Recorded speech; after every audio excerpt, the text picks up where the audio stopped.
Mummy, आपका जन्मदिन कब आता है? 12 साल के आकाश ने अपनी माँ से पूछा। माँ ने उसकी इस बात पर मुस्कुरा दिया। आकाश अक्सर ही ये सवाल माँ से पूछता और माँ जवाब में बस मुस्कुरा देती थी, लेकिन आज आकाश ने ठान लिया था वो बिना जवाब जाने मानने वाला नहीं है।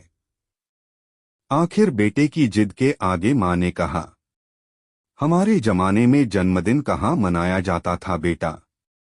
पहले के लोगों को तो तारीख भी याद नहीं रहती थी, आजकल ये सब चीजें चलन में आई है। पहले हमारे बुजुर्ग माता पिता बच्चों के जन्म होली से 1 महीना पहले हुआ था, या ये दशहरे के 2 दिन बाद दिवाली पर हुई थी, या उस दिन पूर्णिमा थी, यही कुछ याद रखते थे। सच कहूं तो मुझे याद नहीं है बेटा।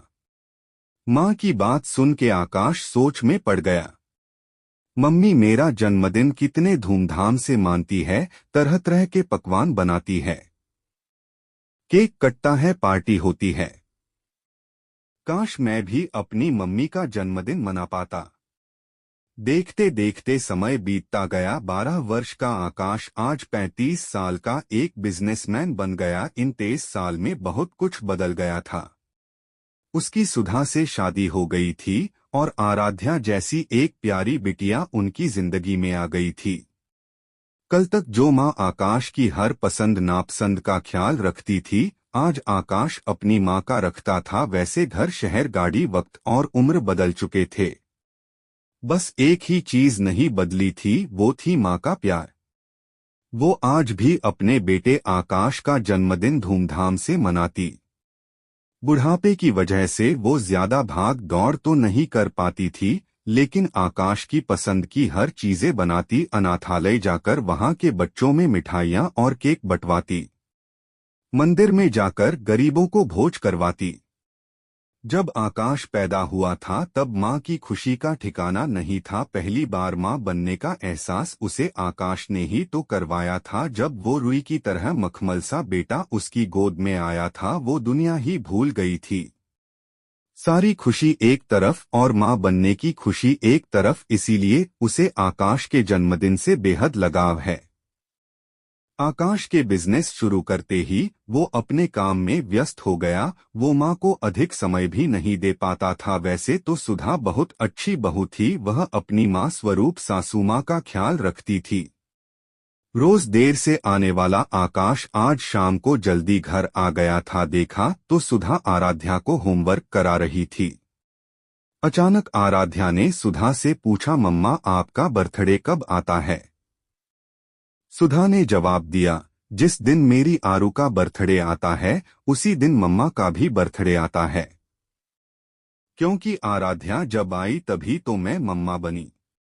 दोनों की बात सुन के आकाश अतीत में चला गया। बचपन से जो सवाल माँ से पूछता आ रहा है, उसका जवाब आज उसे मिल गया था। आज आकाश का जन्मदिन है। वो माँ के साथ मंदिर गया, अनाथालय गया, जैसा माँ चाहती थी बिल्कुल वैसा ही करता गया।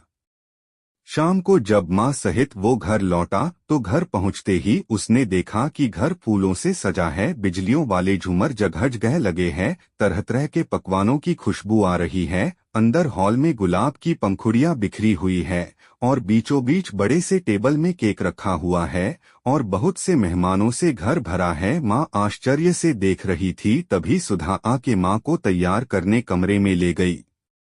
माँ सोच में थी कि आखिर बात क्या है, तभी वो तैयार होके नीचे आती है। आकाश माइक पकड़ के कहना शुरू करता है, माँ मैंने हमेशा आपसे पूछा था कि आपका जन्मदिन कब आता है। मेरा मन करता था कि जिस तरह आप मेरा जन्मदिन मानती है वैसे मैं भी मनाऊं। आपने मेरे लिए कितना कुछ नहीं किया, आज मैं जो भी हूँ आपकी वजह से ही तो हूँ। आपने हर मुश्किल में मेरा साथ दिया है, मेरी छोटी छोटी खुशियों को इतना बड़ा बनाया है। मैं हमेशा सोचता कि आपको मेरे जन्मदिन से इतना प्यार क्यों है। जवाब अब मुझे मिला, एक माँ की जिंदगी का सबसे बड़ा पल आता है जब वो अपने बच्चे को पहली बार गोद में लेकर गले लगती है। आज ही का तो दिन था ना माँ, जब मैं आपकी जिंदगी में आया था।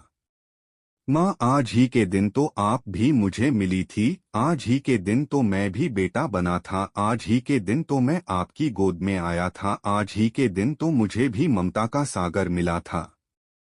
इसलिए आज से ये दिन सिर्फ मेरा नहीं आपका भी है, क्योंकि तुमसे ही तो मैं हूँ। आज एक माँ और एक बेटे का जन्मदिन है। आकाश की बातें सुन के माँ की आंखों में आंसू आ गए, मुंह से कोई बोल नहीं निकले, बस दिल से दुआएं निकल रही थी। इतना मार्मिक दृश्य देखकर हर कोई रोने लगा था। माँ ने अपने बेटे को गले लगा लिया, दोनों रो पड़े थे, खुशी के आंसू भावनाओं के साथ वह निकले थे। दोनों ने मिलकर अपने जन्मदिन का केक काटा था।